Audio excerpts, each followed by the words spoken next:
amado, que tú traes una palabra de bendición para cada uno de ellos, Dios del cielo, y para mi vida, Dios. Gracias, Padre Santo, porque sabemos que tú eres tan bueno, eres tan precioso, Señor. Eres tan lleno de bondad con nuestras vidas, Señor. Dios del cielo, en esta hora, Señor, te pido, Señor amado, que seas tú usando mi vida, Dios, para que podamos, Señor Padre Santo, recibir tu palabra, Señor. Padre Santo, que no sea yo, sino que seas tú, Señor, a través de mi Dios.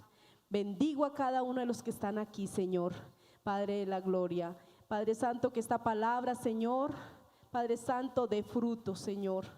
Gracias te doy, eterno Rey, Señor. Gracias, Padre bueno, en el nombre poderoso de mi Cristo Jesús. Amén y amén. Bueno, ¿ya? ¿Cuántos han sido bendecidos en este mes con los temas de familia que nos ha bendecido? Creo que todos, ¿cierto? Hemos sido confrontados y hoy también tenemos una enseñanza con respecto a la familia. Vamos a estar leyendo en Josué 24 del 14 al 18. Dice la palabra: ahora pues, temed a Jehová y servidle con integridad y en verdad. Y quitad de entre vosotros los dioses a los cuales sirvieron vuestros padres al otro lado del río y en Egipto, y servid a Jehová. Y si mal os parece servir a Jehová, escogeos hoy a quién sirváis, si a los dioses a quienes sirvieron vuestros padres cuando estuvieron al otro lado del río, o a los dioses de los amorreos en cuya tierra habitáis. Pero yo y mi casa serviremos a Jehová. Entonces el pueblo respondió y dijo: nunca tal acontezca que dejemos a Jehová para servir a otros dioses, porque Jehová nuestro Dios es el que nos sacó a nosotros y a nuestros padres de la tierra de Egipto, de la casa de servidumbre, el que ha hecho estas grandes señales y nos ha guardado por todo el camino por donde hemos andado y en todos los pueblos por entre los cuales pasamos. Y Jehová arrojó delante de nosotros a todos los pueblos y al amorreo que habitaba en la tierra. Nosotros pues también serviremos a Jehová, porque Él es nuestro Dios. Bueno, y el título para esta enseñanza es Familias unidas con propósito. ¿Cuántas familias hay en esta noche que están unidas con propósito? Algo que analizaba en la palabra de Dios es que Dios siempre que iba a hacer algo grande y poderoso usaba era una familia. Siempre lo hacía.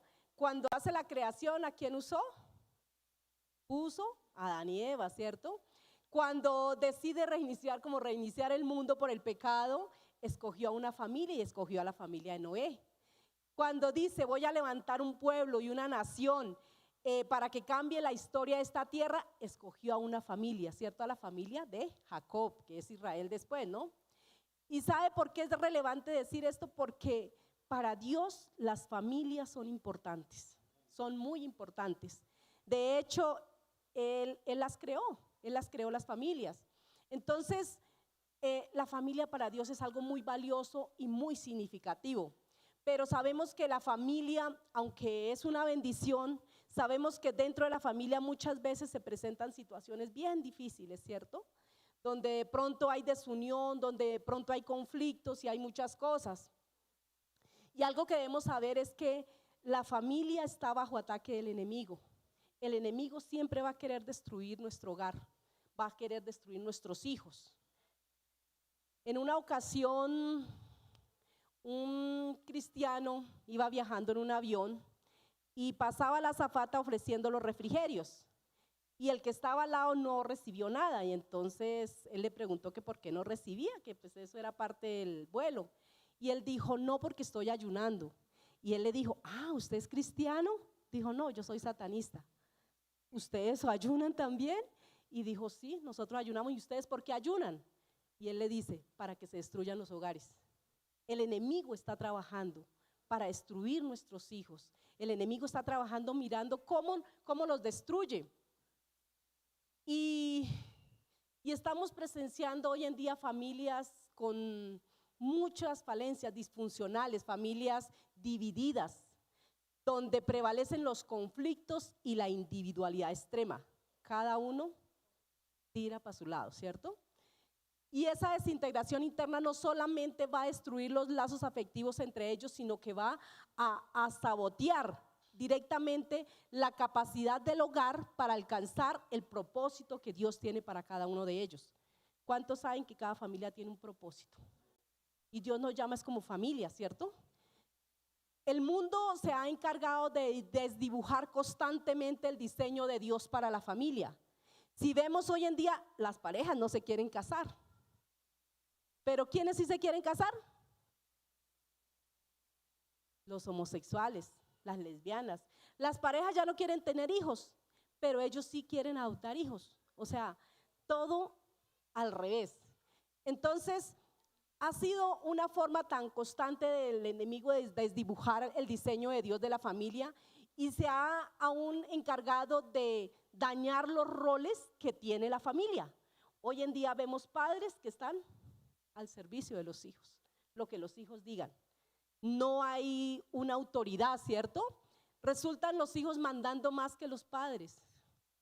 Y el anhelo de Dios es levantar en este lugar familias unidas con un propósito divino. Y para lograrlo debemos entender que la unidad no es opcional. Si una familia está dividida, no vamos a conseguir nada. Entonces, el requisito fundamental que la palabra de Dios establece para la vida familiar es que debe ser unida. Quiero que podamos ver a través de la palabra lo que las distracciones, el contexto en el que vivimos pueden desenfocarlos, pero estamos llamados a ser firmes en nuestra familia. Muchas veces nos emociona decir, yo y mi casa serviremos al Señor, ¿cierto? Pero vemos que en el contexto de este pasaje, el pueblo estaba rodeado del amorreo, del fereceo, bueno, todos feos. Estaban rodeados, ¿cierto? Por todos ellos, o sea que estaban en un mundo donde las costumbres se les querían pegar a ellos, ¿cierto? ¿Y cómo estamos nosotros también? No podemos decir, ay, es que el mundo, no. Dios como hijos de Dios nos da unas familias con propósito donde el mundo va a ver lo que hacemos nosotros. Nosotros vamos a hacer esa luz para el mundo, vamos a hacer esos modelos que el mundo debe mirar. Ah, así es como se debe vivir. Entonces, Josué, vemos que en este pasaje está, como se dice, al final de sus días. Pero algo que me causaba curiosidad es que si ustedes leen el capítulo 24, Josué está como mostrándoles todo lo que Dios ha hecho a través de él, ¿cierto? Para después llegar a esta parte de los versículos que leímos.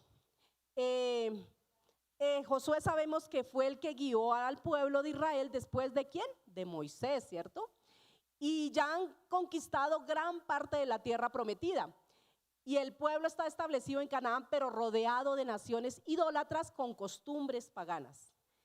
Josué convoca a todas las tribus de Israel, dice que a los ancianos, convocó a todo el mundo para decir ese discurso que acabamos de leer.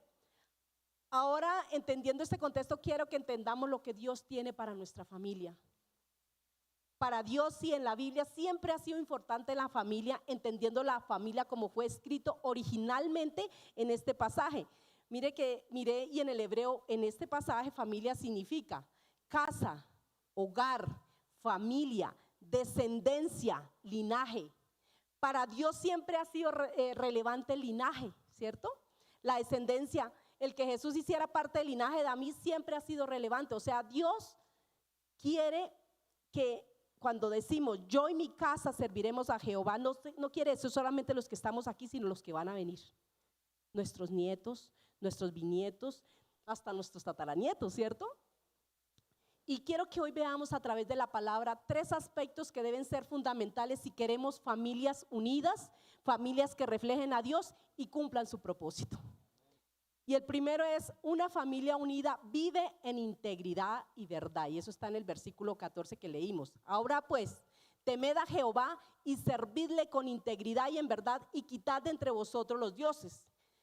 Alguien decía, el temor es como el miedo hacia Dios. No, El temor que habla aquí es un temor reverente de alguien que es amoroso y justo.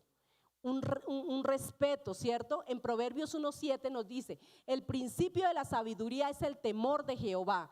Los insensatos desprecian la sabiduría y la enseñanza. Y en Salmo 128:1 dice: bienaventurado todo aquel que teme a Jehová, que anda en sus caminos. Entendamos que la palabra temor hace referencia a reverenciar, a un respeto profundo por alguien tan amoroso como es nuestro amado Dios.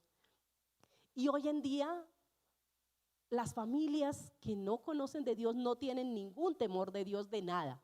Hacen las cosas como si Dios no existiera. Y esa falta de temor en las familias desdibuja prácticamente la familia. Y dice que también servirle a Dios con integridad y en verdad. Integridad, ya lo hemos escuchado muchas veces de nuestro pastor José, que dice que significa ¿qué? Estar completo, ¿cierto? Coherencia entre nuestra manera de hablar y nuestra manera de vivir. Porque no podemos hablar bien bonito y actuar bien mal, ¿cierto? Yo escuchaba una vez que decía que, por ejemplo, nuestros hijos, uno puede sentarse a hablar con el hijo, a darle una consejería, un consejo, papito, eso no se hace, ¿cierto? Pero si lo que yo le estoy diciendo que no se hace es lo que yo hago, ¿qué cree que va a hacer mi hijo? El hablar de pronto lo convence, pero el ejemplo lo arrastra. Eso es lo que él va a hacer, lo que nos ve hacer. Hablaba hace días con una persona que decía: ay, a mí me gustaría que mis hijos vinieran aquí a la iglesia, pero ella no viene. Y yo le dije: empiece, su merced, empiece. Empezando uno es como la puerta para que todos los demás lleguen. Sea constante, sea fiel, ore por ellos. Esa es la forma. No obligándolos, porque obligando pues eso no va a traer bendición, pero si nosotros oramos, Dios se va a encargar a través del Espíritu Santo de poner el querer como el hacer. Así lo hace Dios. Entonces, integridad significa estar completo, ¿cierto? Es un estado de totalidad y congruencia moral que se vive en la verdad y la justicia, siendo un reflejo del carácter de Dios. Implica vivir de la misma manera en público o en privado, en la casa o aquí en la iglesia. Porque aquí en la iglesia somos todos santos, ¿cierto? Yo creo que nos falta la aureola, ¿cierto? Y en la casa, ¿cómo somos? Uy, dice la hermana, demonios, no. Deberemos ser coherentes con eso, ¿cierto? Una vez escuchaba a alguien decir que el hijo de un pastor decía: ¿cómo me gustaría que mi papá fuera el mismo en la casa como lo es en la iglesia? Y eso es confrontante, ¿cierto? Es confrontante, porque aquí, ay, sí, como decía el pastor, puede uno venir en el carro alegando, peleando, y acá, aleluya, llegó pero con la sonrisa, y en la casa arreglamos. No, integridad es que debamos estar, ¿cierto? Siendo los mismos donde quiera que estemos, donde quiera que vayamos, si estamos en la casa, si estamos en el trabajo, donde quiera que estemos, que no seamos unos aquí y otros en otro lado. Y la falta de integridad es algo que ha dañado familias tanto en el pasado como hoy en día en el presente. En un hogar, cuando no hay integridad, hay secretos. Hay secretos. ¿Y qué sentirían ustedes? Bueno, ¿quiénes son casados aquí? Felizmente. ¿Qué sienten cuando su esposa o su esposo coge su celular? ¿Todos? Yo espero que todos sean así, pero hay algunos de otra iglesia, no aquí, que se sienten intranquilos, ¿cierto? Se sienten de pronto hasta asustados porque la esposa le coge el celular, pero muchas veces la esposa o el esposo le puede coger el celular, pero tiene una clave y la clave no se la sabe la esposa ni el esposo. Entonces, ¿integridad qué es? ¿Por qué tiene clave? Si entre esposos no debe haber clave, ¿cierto? Porque debemos ser transparentes. Entonces, ¿qué sientes? De hecho, yo he sabido de personas que se han divorciado cuando han visto el celular del otro, porque ven cosas que son indebidas, una falta de integridad total, que destruye hogares. Ahora como hijos, ¿cuántos hijos hay acá? Bueno, todos. ¿Qué sienten cuando sus padres les revisan el celular? Tranquilo, papá, resístelo. Mire, de hecho, hace poco supe un caso de una niña de 13 añitos, pequeñita, y la niña nunca le permitía a los papás mirar el celular, pero la niña empezó a tener unos comportamientos extraños y una familiar fue a mirar qué pasaba con ella, como a darle consejos. Y de pronto Dios, digo que fue Dios, le dijo, déjame ver tu celular. Y la niña no quiso, tanto que la obligaron prácticamente a dar el celular y dar la clave. Y habían unas cosas terribles, que yo digo que fue esa mujer usada por Dios, porque en lo que había de ahí, esa niña estaba a punto aún de morir, porque estaba contactándose con un hombre que había conocido por redes, en el cual tenía cita en 8 días. Y después la mamá fue a la fiscalía a dar como el anuncio y resulta que este hombre estaba cogiendo niñas para prostituirlas. Muchas veces nosotros como papás los dejamos, ¿cómo se llama eso hoy en día? Ay, es que ellos deben tener su intimidad, es que ellos deben tener su propio espacio, pero no. Mire, nosotros como padres tenemos que tener mucho cuidado, estar apercibido con nuestros hijos, porque el enemigo por cualquier lado quiere meterse. Entonces no podemos dejar que nuestros hijos hagan eso, estar pendientes de ellos. Si vemos actitudes, estemos mirando. El enemigo quiere destruir muchas veces nuestros hijos. Y el no ser íntegro afecta no solamente a la persona. Cuando no se es íntegro, se es infiel, ¿cierto? Cuando no se es íntegro, afecta pues lógicamente a toda su familia. Y veía un caso de alguien que no fue íntegro y es Acán. ¿Alguien recuerda a Acán? Eso está en Josué 7:21 y dice: vi un hermoso manto importado de Babilonia, casi 2,5 kilos de plata y una barra de oro como de 600 gramos. Sentí tanto deseo de poseer todo aquello que lo tomé y lo escondí en la tierra debajo de mi tienda. Allí están y la plata está debajo de todo. Pues en el contexto de esto que acaba de decir Acán, bueno, dice, es que después de la milagrosa victoria sobre Jericó, Dios había dado una orden estricta a todos. ¿Qué era la orden? Que no podían coger ni oro, ni ninguna cosa, plata, objetos, ningún botín de bronce ni de hierro podían cogerlos para ellos, porque eso iba a ser consagrado para Dios. Entonces, y el que cogiera algo así, se le convertía en un anatema, o sea, en una maldición. ¿Y qué pasó con Acán? Acán lo que vimos, ay, vi ese lingote de oro, vi esa mujer, vi ese hombre, ¿cierto? Muchas veces nuestros ojos nos hacen caer, ¿cierto? Si no purificamos nuestras miradas. Entonces debemos estar apercibidos aún de eso. Entonces uno decir, yo digo, no es malo mirar a un hombre, a una mujer. El problema es escanearlo. ¿Y cómo se escanea? Varias veces, ¿cierto? La segunda mirada es la más peligrosa. Cuidémonos. El enemigo va a entrar por cualquier forma. No nos descuidemos. ¿Y qué pasó? ¿Sería que el pecado de Acán lo afectó solo a él? A toda la familia. ¿Y será que de pronto un pecado de una persona que está falto de integridad en la casa lo va a afectar solo a él? Se lleva consigo a su familia. Se destruyen sus hijos. Cuando hay, por ejemplo, un adulterio, eso es terrible. Los hijos son los primeros que son dañados. La familia de Acán fue destruida. Y hoy en día tenemos una gran responsabilidad como hijos de Dios, de servir con integridad. ¿Sí notaron que en los versículos que leímos hay muchas partes de servir? Le conté 7. Yo decía servir, servir, servir. O sea que Dios quiere que nuestra vida esté dedicada completamente a su servicio. Ah, pero es que yo no sirvo aquí en la iglesia. Uno le sirve a Dios en todo lado. En todo lado.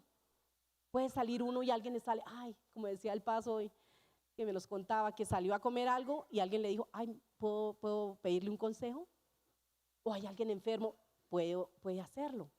Entonces nosotros tenemos esa responsabilidad, pero para hacerlo debemos vivir con integridad, porque podemos engañar al hombre.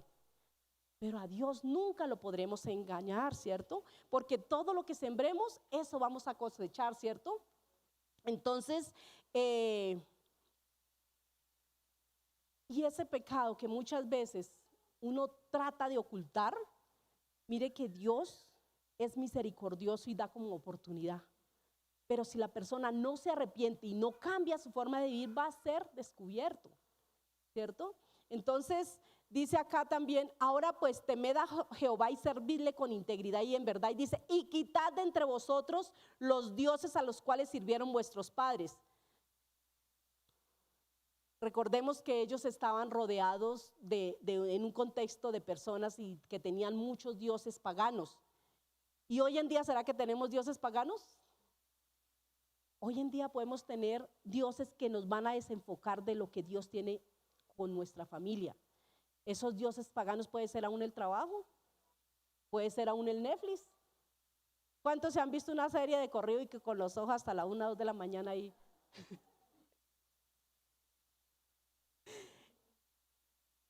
O la búsqueda superficial de diversión, ¿cierto? Y todo esto busca en última instancia de desenfocarlo, de alejarnos de un Dios con integridad. Y sé que la vida diaria muchas veces nos facilita esto, ¿cierto? De pronto de distraernos o desenfocarnos del llamado que Dios tiene para nosotros como familia. Sin embargo, no podemos permitir que estas influencias nos impidan vivir vidas que teman y sirvan al Señor. El Señor debe ser el centro de nuestro hogar, el centro. No dejemos a Dios en la sala, llevémoslo aún para nuestra habitación. Él también entra a nuestra habitación, ¿cierto? En Deuteronomio 6:7 dice, y estas palabras que yo te mando hoy estarán sobre tu corazón y las repetirás a tus hijos y hablarás de ellas estando en tu casa y andando por el camino y al acostarte y cuando te levantes. Esto es verdad.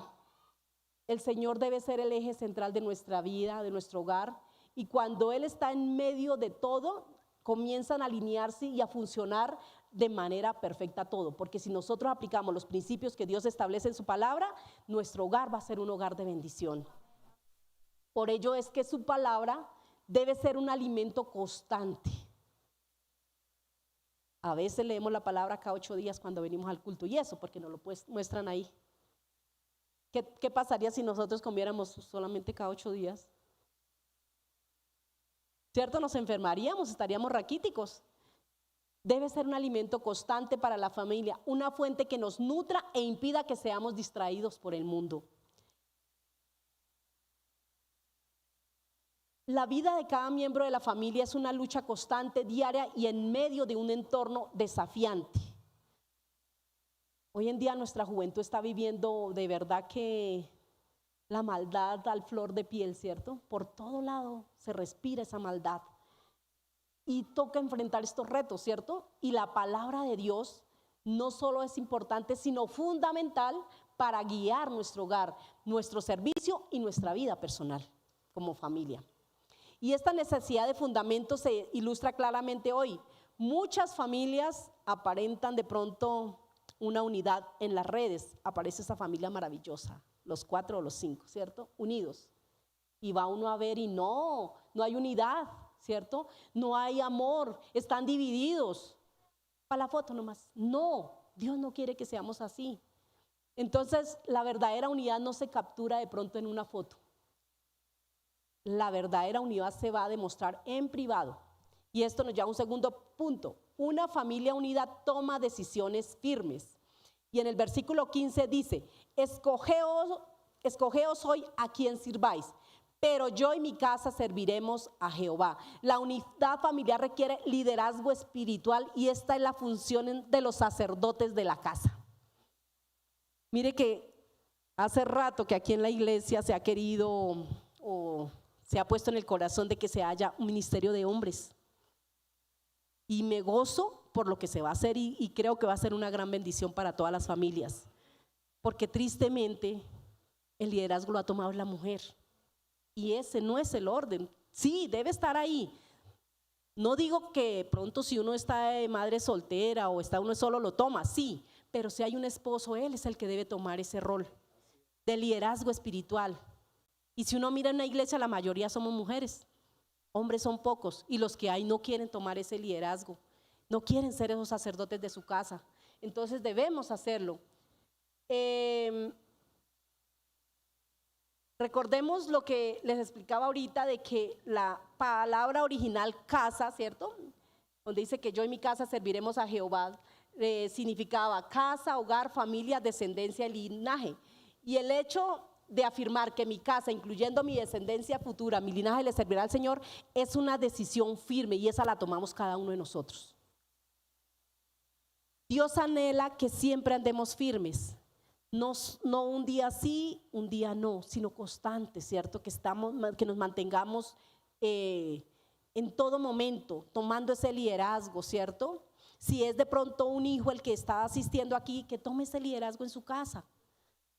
No podemos tomar en menos que porque es joven, no, Dios lo va a respaldar, Dios lo va a respaldar.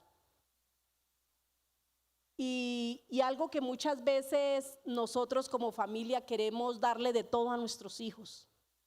Y muchas veces trabajamos tanto y nos preocupamos por darle tantas cosas materiales, la mejor universidad, el mejor colegio, aunque no está mal, pero muchas veces descuidamos lo más importante y es la vida espiritual de ellos.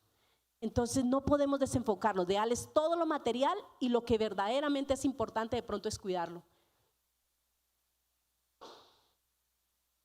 En Mateo 6:24 dice: ninguno puede servir a dos señores, porque o aborrecerá al uno y amará al otro, o estimará al uno y menospreciará al otro. No podéis servir a Dios y a las riquezas. Entonces todos anhelamos dejarle lo mejor a nuestra familia, pero que eso no nos desenfoque del servicio a nuestro amado Dios, que no nos desenfoque del propósito que tenemos como familia. Recordemos que la vida espiritual está por encima de la vida material, que debemos mirar las cosas de arriba, pero para ello necesitamos impedir ser distraídos por las cosas materiales de este mundo. Y una familia no puede estar dividida para prosperar, y lo vemos en la palabra. Vea lo que dice en Marcos 3:24 al 26.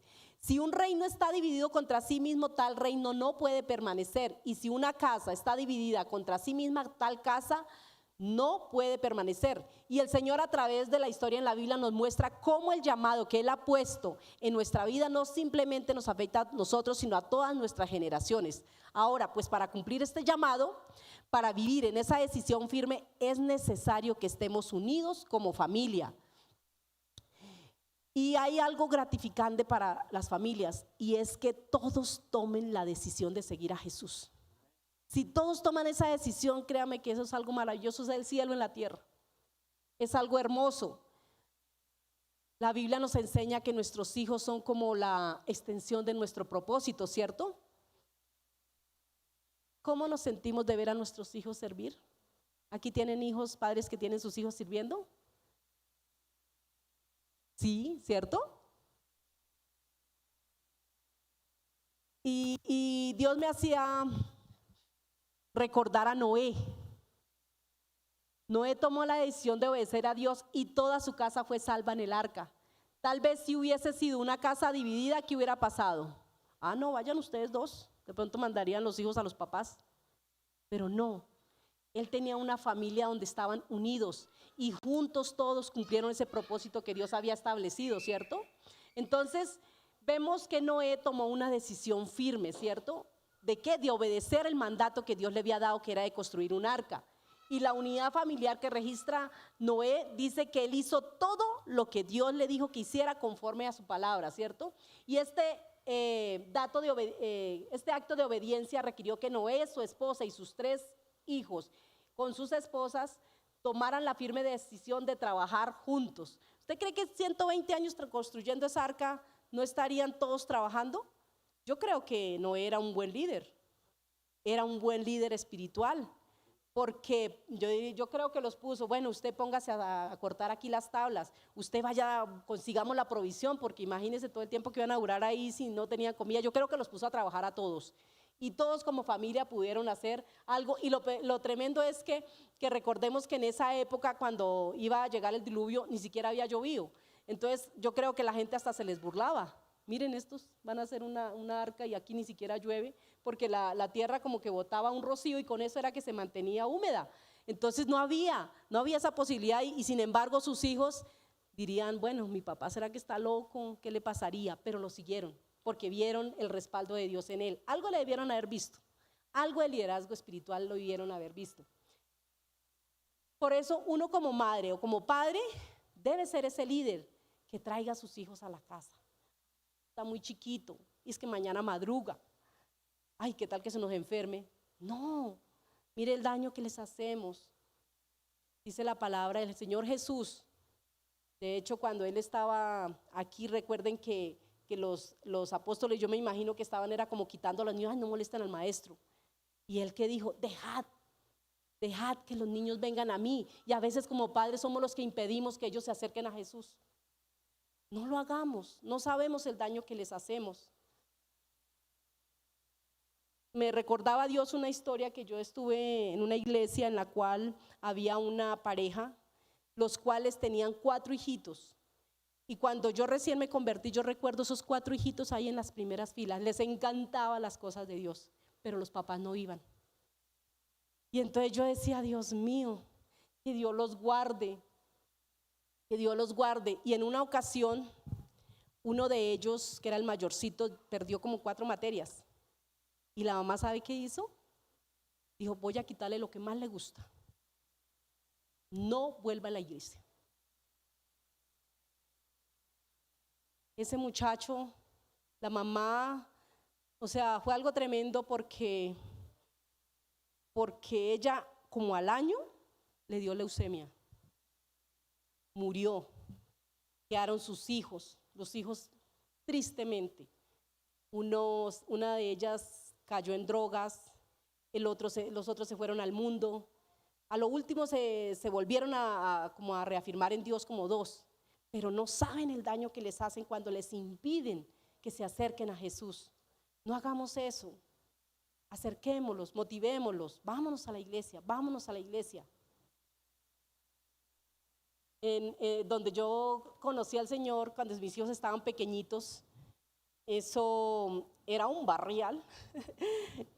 Y el pastor nos decía, las almas devotas, porque nos tocaban botas, son las que van para el cielo.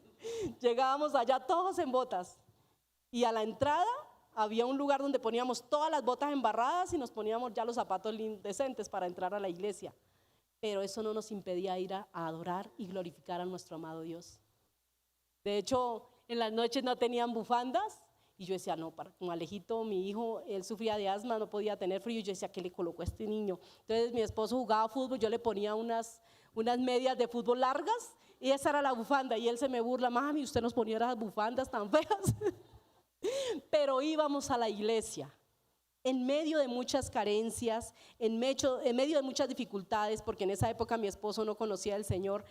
Yo lo llevaba. Costaba porque como eran 2 varoncitos casi de la misma edad, eso era pellizquesen. Y me tocaba sentarme, yo me sentaba siempre en la parte de atrás y el uno aquí y el otro acá. Y entonces por detrás se pellizcaban entre ellos. Y yo a los 2 me tocaba así. Pero me lo llevaba para la iglesia. Porque uno dice, ay, pero es que ¿para qué lo llevo si va a empezar a distraer a las personas? No, tráiganlos. La palabra de Dios los va a transformar. No les impidan conocer a ese Dios grande y maravilloso. Que toda la casa unida se acerque a nuestro amado Dios. Llevar a un hijo a la iglesia solo va a lograr ofrecerle la mejor herencia que podemos darle. Esa es la mejor herencia. Y el punto 3 dice, una familia unida reconoce la fidelidad de Dios.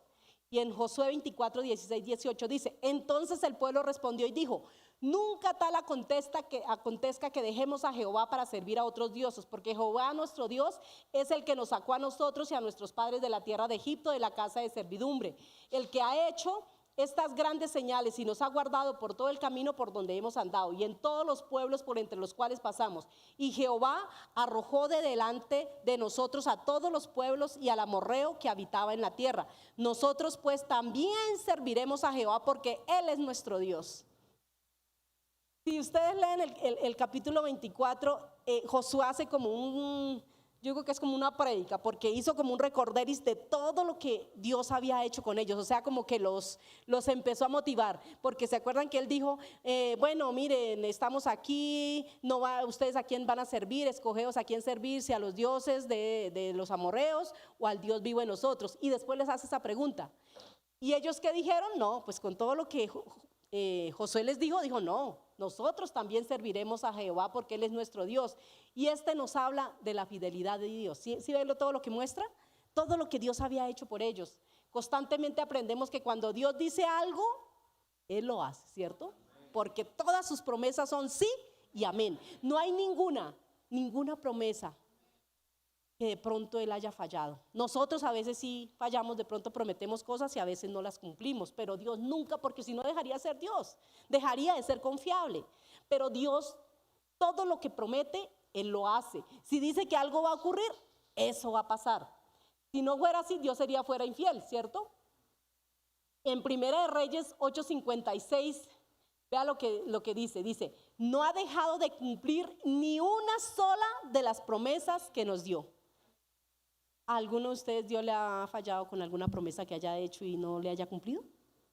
Creo que a todos, ¿cierto?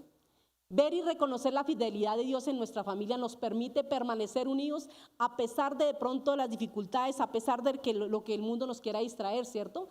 Y aquí el pueblo llega a la conclusión, ¿cierto? De lo que dijo Josué, y es que ellos también servirían a nuestro Dios, que mayor argumento para servirle a nuestro Dios, de que el recordar todo lo que Él ha hecho por cada uno de nosotros.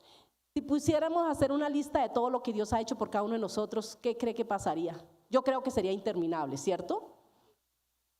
Mi hija cuando estaba más pequeña, Nicole, ella me decía, ¿Dios sí existe? Porque ella nació, yo digo que nació en la época de la gracia, porque ya todos éramos cristianos. Y mis otros hijos dicen, claro, y a nosotros sí nos tocaba en la época de la ley porque nos cascaba, decía. Claro, porque pues en ese tiempo, como les decía, mi esposo no era cristiano y yo era la que tenía que corregir. Y claro, pues lógicamente con varones no era fácil. Entonces, claro, yo les daba un poquito. Y mis hijos dicen, no, si mi mamá era una sanguinaria, míreme las manos, a mí me ponía las manos en la estufa para quemarme. Y yo dije, ay, tampoco hasta allá. Sí les decía, si ustedes se llegan a traer algo del colegio que no sea de ustedes, les quemo las manos. Pero nunca lo hice, sino que ellos empezaban a molestar. Y ellos hay veces predican y dicen, eso es mentira. Cuando ellos le dicen que yo les quemaba las manos, eso no es verdad. Pero sí, eso era lo que decían. Entonces ellos decían, nosotros estuvimos en la época de la ley. Nicole nació en la época de la gracia. Y pues sí, porque ella nació desde que éramos todos cristianos, entonces ella no tuvo que vivir muchas cosas. De hecho, ni sabía todo lo que el papito había hecho antes o lo que la mamita había hecho antes. Y yo les dije, hija, nosotros no siempre fuimos así. De hecho, por mi hogar nadie da un peso. Nadie da un peso. Mi esposo borrachín, mi esposo maltratador muchas veces, mujeriego. Y yo decía, no, aquí ¿quién va a dar un peso por este hogar? Pero Dios lo restauró. Dios lo transformó. Entonces yo le contaba a mi hija, no, si Dios hizo esto, me ponía como a contarle todo lo que Dios había hecho. Dios sanó a su hermano de asma, Dios sanó a su papá de diabetes, Dios lo transformó, que él era terrible. No, mi papá era lindo. Y todos lo conocen, ay, tan lindo el hermanito Luis, pero no sé si era un demonio antes de conocer de Dios. Y yo decía, si Dios transformó a mi esposo, que era tan malo, puede hacerlo con cualquiera y nadie le va a quedar grande. Nadie le va a quedar grande. Pero Dios es un Dios que nos muestra su fidelidad en todo. Entonces, ¿cómo no amar? ¿Cómo no servirle a un Dios que ha hecho de todo por cada uno de nosotros? Ha hecho tantas cosas. Usted no sabe cuántas veces nos ha librado aún de la muerte. y ni cuenta de pronto nos dimos. Entonces, ¿cómo no amarlo, cierto? Todo lo que Dios ha hecho con nuestra familia ha sido grandioso. Pero hay algo una promesa hermosa, se las quiero compartir en Isaías 43:19. Todo lo que Dios ha hecho por tu familia no se compara con lo que está por hacer por ella. O sea, Dios no se va a quedar con lo que ya nos ha dado, porque recordemos que Dios es un Dios que nos lleva ¿cómo? De victoria en victoria y de triunfo en triunfo. Dice, pues estoy a punto de hacer algo nuevo. ¿Cuánto lo creen? Mira, ya he comenzado. ¿No lo ves? ¿No lo ves? Haré un camino a través del desierto. De pronto no dan un peso por alguno de nuestros hijos. De pronto no dan un peso por alguno de nuestros esposos que aún no conocen. Uno dice, no, eso no lo cambia nadie. Y Él nos dice, crearé ríos en la tierra árida y baldía. Dios no hace obras a medias. La obra que Él comenzó en nuestras vidas y en nuestra familia, Él la va a terminar. Él no va a dejar obras a medias. Él no es así. Y si aún no has visto los resultados o crees que falta unidad, es el momento de vivir agradecidos por lo pasado y expectantes por lo que está por venir. Créame que Dios aquí en esta iglesia la ama mucho. Cuando nosotros como familia recién llegamos aquí, el pastor David nos dijo, aquí Dios trae familias destruidas, no solamente por su propia naturaleza de su hogar, sino aún por siervos de Dios que los han herido. Y es verdad, aquí Dios ha traído familias completas. Y la máxima obra que Dios puede hacer por una familia es la salvación de aquellos que aún no le conocen. Qué gozo, ¿cierto? Cuando yo me gozaba cuando Dios transformó a mi bello esposo. Lo transformó, yo decía, wow, la hermanita Olga siempre me hacía risa porque la hermana Olga, ella fue testigo de eso y a él no le gustaba que lo abrazaran. Yo creo que le pasó lo que le pasó al Padre José cuando lo abrazaron. Él llegaba y me abrazaba a mí y dice, abráceme para que nadie me abrace. Y la hermanita Olga llegaba ya con su, la agarraba, hermanito Luis, venga para acá. Y Luis, cójame, no, que no me cojan, que no me abracen, que no me gusta. Y ya después era el más abrazón también. Porque Dios lo transforma.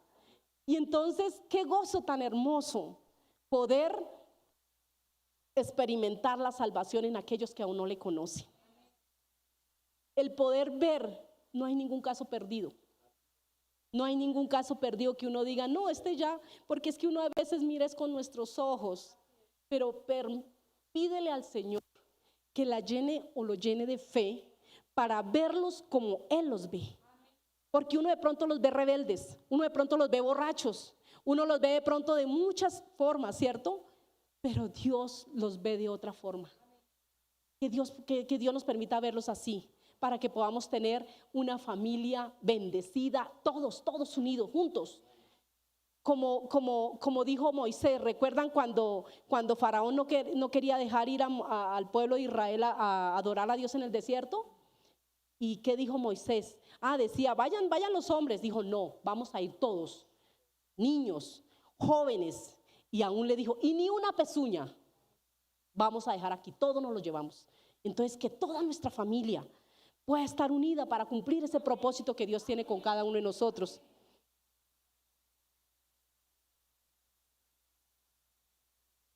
Josué 24:15 es, yo y mi casa serviremos a Jehová. La familia que vive en integridad, toma decisiones firmes y reconoce la fidelidad de Dios, puede ser un instrumento poderoso para cumplir el propósito que Dios tiene para cada familia. Y la clave está en la unidad. No podemos estar divididos, sino que si estamos unidos podemos avanzar y no desenfocarnos de nada de lo que el mundo nos ofrezca para cumplir aquello para lo cual Dios nos llamó como familia. Amén. Dios va a hacer algo grande aquí, algo poderoso, para ¿Para qué? Para servirle, para que seamos ejemplo, para que podamos traer a muchos que están en tinieblas, a muchos que están en oscuridad, a muchos que de pronto están destruyéndose, el enemigo los está destruyendo. Es algo tenaz, pero yo quisiera que en esta noche oráramos al Señor y le pidiéramos fe para creer que Dios puede traer a aquellos que no le conocen a su reino. Amado Dios, te doy gracias, Señor. Gracias por tu palabra, Dios. Gracias, Padre Santo, porque sé que, Señor, está en tu corazón, Señor, las familias, Dios. Dios amado, te presento en esta hora las familias de esta iglesia, Dios, y aún los que nos están viendo, Dios. Te pido, Señor amado, que seas tú, Señor Padre Santo, extendiendo tu misericordia, Señor. Que puedan, Señor Padre Santo, acercarse a ti, Señor. Que tu Espíritu Santo, Señor, los convenza de pecado, de justicia y juicio, Dios amado. Que puedan, Señor Padre Santo, llegar, Padre Santo, de muerte a vida, Dios amado. Tráelos, Padre de la gloria, Señor. Y los que estamos aquí, Dios, que de pronto aún no vemos ese milagro de salvación en algún ser querido, Padre, permítenos verlos como tú los ves, Dios. Gracias te doy, Señor, en esta noche, Señor, porque tú, Señor, Padre Santo, nos lo dices en tu palabra, Señor. Cree en el Señor Jesucristo y serás salvo tú y toda tu casa, Dios. Gracias te doy, Señor.